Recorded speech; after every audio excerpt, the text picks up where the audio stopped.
Hello students, मैं दीक्षित गुप्ता स्वागत करता हूं आपका आज के इस वीडियो में। और ये जो मैंने आज वीडियो बनाया है उन स्टूडेंट्स के लिए बनाया है जिन्होंने सी सैप की रजिस्ट्रेशन फिल की है। और जैसा कि आप सभी को पता है कि एनटीए ने सी सैप की कल मॉक सीट एलोकेशन का रिज़ल्ट दे दिया है, आउट कर दिया है। तो बहुत से कॉल्स हमें आ रहे हैं कि सर अब हम क्या करें, हमें हमारी जो चॉइस है वो कुछ और है और हमें सीट अलॉटमेंट में कुछ और मिल रहा है। तो कई स्टूडेंट बहुत ज़्यादा पैनिक कर रहे हैं। तो इसलिए मैं ये वीडियो बना रहा हूँ कि आपको कुछ बातें ध्यान में रखनी है, जिससे कि आप एक अच्छे एनआईटी में या ट्रिपल आईटी में या फिर जीएफटीआई में अपनी सिक्योर सीट कर सकते हैं आपके रैंक के अकॉर्डिंगली। रैंक तो इम्पॉर्टेंट रोल प्ले करेगा ही करेगा, और आपको एक बार गो थ्रू करनी है कि सीट वैकेंसीज कितनी अवेलेबल हैं ऑलमोस्ट सभी इंस्टीट्यूशंस में। उसकी लिस्ट पहले वो जारी हो चुकी है। तो आपको उसको गो थ्रू करना है कि किस इंस्टीट्यूशन में कितनी सीट्स अवेलेबल है, उसको ध्यान में रख के फिर आपको अपनी चॉइस फिलिंग करनी है। ये अब मैं आपको ये बताऊंगा कि जनरली स्टूडेंट्स क्या गलतियां करते हैं कि वे अपनी मनपसंद सीट नहीं ले पाते। जनरली क्या गलतियां रह जाती हैं सी सैप में, तो इनमें बेसिकली मैं 3 गलतियां स्पेशली कहूँगा। कि सबसे पहली जो गलती है कि जैसे ही सी सैप की मॉक अलॉटमेंट हुई तो स्टूडेंट घबरा जाते हैं। वो इतना घबरा जाते हैं कि उन्हें ये लगता है कि अब मेरी यही फाइनल सीट्स है। भाई अभी और आपके पास चांस है, आपकी ये मॉक अलॉटमेंट है, ये फाइनल अलॉटमेंट नहीं है। तो सबसे पहले आपको ये बात ध्यान रखनी है। दूसरी गलती जो स्टूडेंट्स करते हैं वो ये करते हैं कि चॉइस ऑर्डर में कोई बदलाव नहीं करते।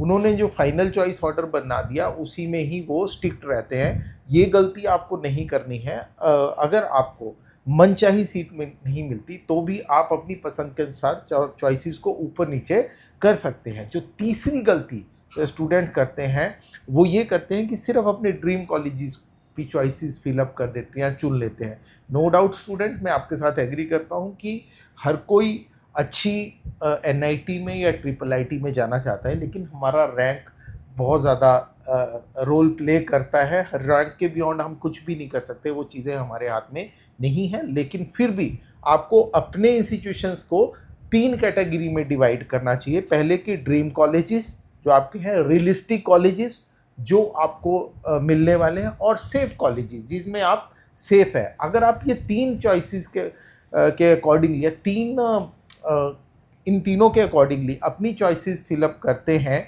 तो ये स्ट्रेटेजी आपको एक बेहतरीन सीट मिलने में कारगर रहेगी। और एक महत्वपूर्ण बात और कि जो लास्ट डेट है चॉइस फिलअप की वो 3 अगस्त है, और पैरेलली आपको फीस भी 3 अगस्त तक जमा करवानी है। तो गाइस आपके पास, क्योंकि आज 1 अगस्त है, कल की डेट आपके पास, कल और परसों आपके पास है, तो कोशिश करिए कि आप कल शाम तक अपना ये प्रोसेस कंप्लीट कर लें। लिस्ट और जो मॉक सीट अलॉटमेंट है उनको गो थ्रू कर लें, लास्ट ईयर्स की जो कट ऑफ्स हैं उनको गो थ्रू कर लें, सीट वैकेंसी कितनी है इंस्टीट्यूशंस में कहाँ कहाँ, उसको आप गो थ्रू कर लें। और कल शाम तक आप अपनी, क्योंकि कोई भी ग्लिचेस आ सकते हैं वेबसाइट में, कुछ भी हो सकता है, वो उसको हम प्रिडिक्ट नहीं कर सकते। तो एडवाइजेबल है कि आप कल शाम तक अपनी चॉइस फिलिंग जो है वो फाइनल कर लें और फीस डिपॉजिट कर लें, to be on safer side. So guys ये इंफॉर्मेशन थी जो मुझे लगा आपके साथ शेयर करनी चाहिए, क्योंकि we were getting so many call from the student side और द पेरेंट साइड। तो ये चीज़ें आपको और ये बातें आपको ध्यान में रखनी है। अगर फिर भी आपको लगता है कि आपको कोई प्रॉब्लम आ रही है तो आप हमसे कॉन्टैक्ट कर सकते हैं। अगर आपको लगता है तो आप हमारी वेबसाइट के थ्रू, हमारे कॉन्टैक्ट नंबर्स के थ्रू हमसे कॉन्टैक्ट कर सकते हैं। मिलते हैं नई वीडियो में नई इन्फॉर्मेशन के साथ। All the best guys.